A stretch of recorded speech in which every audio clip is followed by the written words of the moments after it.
नमस्कार दोस्तों। आइए आज हम गोवर्धन पूजा के बारे में जानते हैं और उनकी कथा सुनते हैं। दीपावली के अगले दिन गोवर्धन पूजा की जाती है। लोग इसे अन्नकूट के नाम से भी जानते हैं। इस त्योहार का भारतीय लोक जीवन में बहुत महत्व है।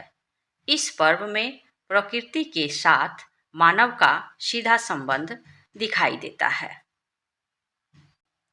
इस पर्व की अपनी मान्यता और लोक कथा है। गोवर्धन पूजा में गोधन अर्थात गायों की पूजा की जाती है। शास्त्रों में बताया गया है कि गाय उसी प्रकार पवित्र होती है जैसे नदियों में गंगा। गाय को देवी लक्ष्मी का स्वरूप भी कहा गया है। देवी लक्ष्मी जिस प्रकार सुख समृद्धि प्रदान करती है, उसी प्रकार गौ माता भी अपने दूध से स्वास्थ्य रूपी धन प्रदान करती है। इनका बछड़ा खेतों में अनाज उगाता है। ऐसे गौ संपूर्ण मानव जाति के लिए पूजनीय और आदरणीय हैं। गौ के प्रति श्रद्धा प्रकट करने के लिए ही कार्तिक शुक्ल पक्ष प्रतिपदा के दिन गोवर्धन की पूजा की जाती है और इसके प्रतीक के रूप में गाय है।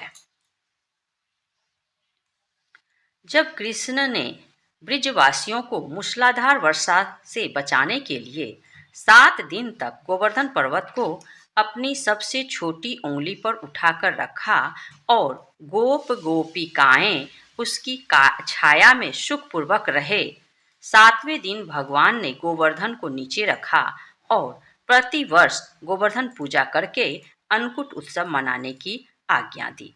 तभी से यह उत्सव अन्नकूट के रूप नाम से मनाया जाने लगा। गोवर्धन पूजा के संबंध में एक लोक गाथा प्रचलित है। कथा यह है कि देवराज इंद्र को अभिमान हो गया था। इंद्र का अभिमान चूर करने हेतु श्री कृष्ण जी को स्वयं लीलाधारी श्री हरि विष्णु के अवतार हैं ने एक लीला रची। प्रभु की इस लीला में यूं हुआ कि एक दिन उन्होंने देखा कि सभी ब्रिजवासी उत्तम पकवान बना रहे हैं और किसी पूजा की तैयारी में जुटे हैं। श्री कृष्ण ने बड़े भोलेपन से मैया यशोदा से प्रश्न किया, मैया, ये आप लोग किन की पूजा की तैयारी कर रहे हैं? कृष्ण की बातें सुनकर मैया बोली, लल्ला, हम देवराज इंद्र की पूजा के लिए अन्नकूट की तैयारी कर रहे हैं। मैया के ऐसा कहने पर श्री कृष्ण बोले, मैया, हम इंद्र की पूजा क्यों करते हैं? मैया ने कहा, वह वर्षा करते हैं जिससे अन्न की उपज होती है, उनसे हमारी गायों को चारा मिलता है। भगवान श्री कृष्ण बोले, हमें तो गोवर्धन पर्वत की पूजा करनी चाहिए क्योंकि हमारी गायें वहीं चरती है। इस दृष्टि से गोवर्धन पर्वत ही पूजनीय है और इंद्र तो कभी दर्शन भी नहीं देते, वह पूजा न करने पर क्रोधित भी होते हैं। अतः ऐसे अहंकारी की पूजा नहीं करनी चाहिए। लीलाधारी की लीला और माया से सभी ने इंद्र के स्थान पर गोवर्धन पर्वत की पूजा की।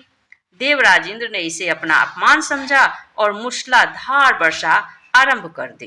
प्रलय के समान वर्षा देखकर सभी ब्रिजवासी भगवान कृष्ण को कोसने लगे कि सब इसका कहा मानने से हुआ है।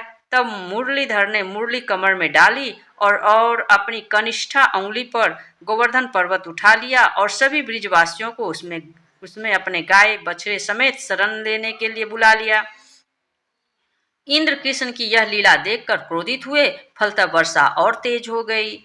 इंद्र का मान मर्दन के लिए तब श्री कृष्ण ने सुदर्शन चक्र से कहा कि आप पर्वत के ऊपर रहकर वर्षा की गति को नियंत्रित करें और शेषनाग से कहा आप मेड़ बनाकर पानी के पर्वत की ओर जाने से रोकें। इस इंद्र निरंतर 7 दिन तक मूसलाधार वर्षा करते रहे। तब उन्हें लगा कि उनका सामना करने वाला कोई आम मनुष्य नहीं हो सकता। अतः वे ब्रह्मा जी के पास पहुंचे और सब वृतांत कह सुनाया। ब्रह्मा जी ने इंद्र से कहा कि आप जिस कृष्ण की बात कर रहे हैं वह भगवान विष्णु के साक्षात अंश हैं और पूर्ण पुरुषोत्तम नारायण हैं। ब्रह्मा जी के मुख से यह सुनकर इंद्र अत्यंत लज्जित हुए और श्री कृष्ण से कहा कि प्रभु, मैं आपको पहचान ना सका, इसलिए अहंकार वश भूल कर बैठा। आप दयालु हैं, कृपालु भी, इसलिए मेरी भूल क्षमा करें। इसके पश्चात देवराज इंद्र ने मुरलीधर की पूजा कर उन्हें भोग लगाया। इस पौराणिक घटना के बाद से ही गोवर्धन पूजा की जाने लगी। ब्रिजवासी इस दिन गोवर्धन पर्वत की पूजा करते। गाय बैल को इस दिन स्नान कराकर उन्हें रंग लगाया जाता है।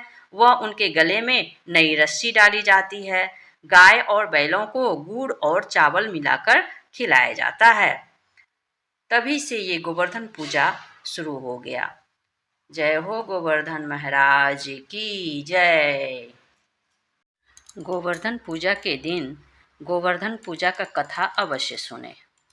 सुनने मात्र से हर प्रकार की कलेश दूर होता है और घर में सुख शांति बना रहता है और अन्न धन की कमी नहीं होती है। जय गोवर्धन महाराज की।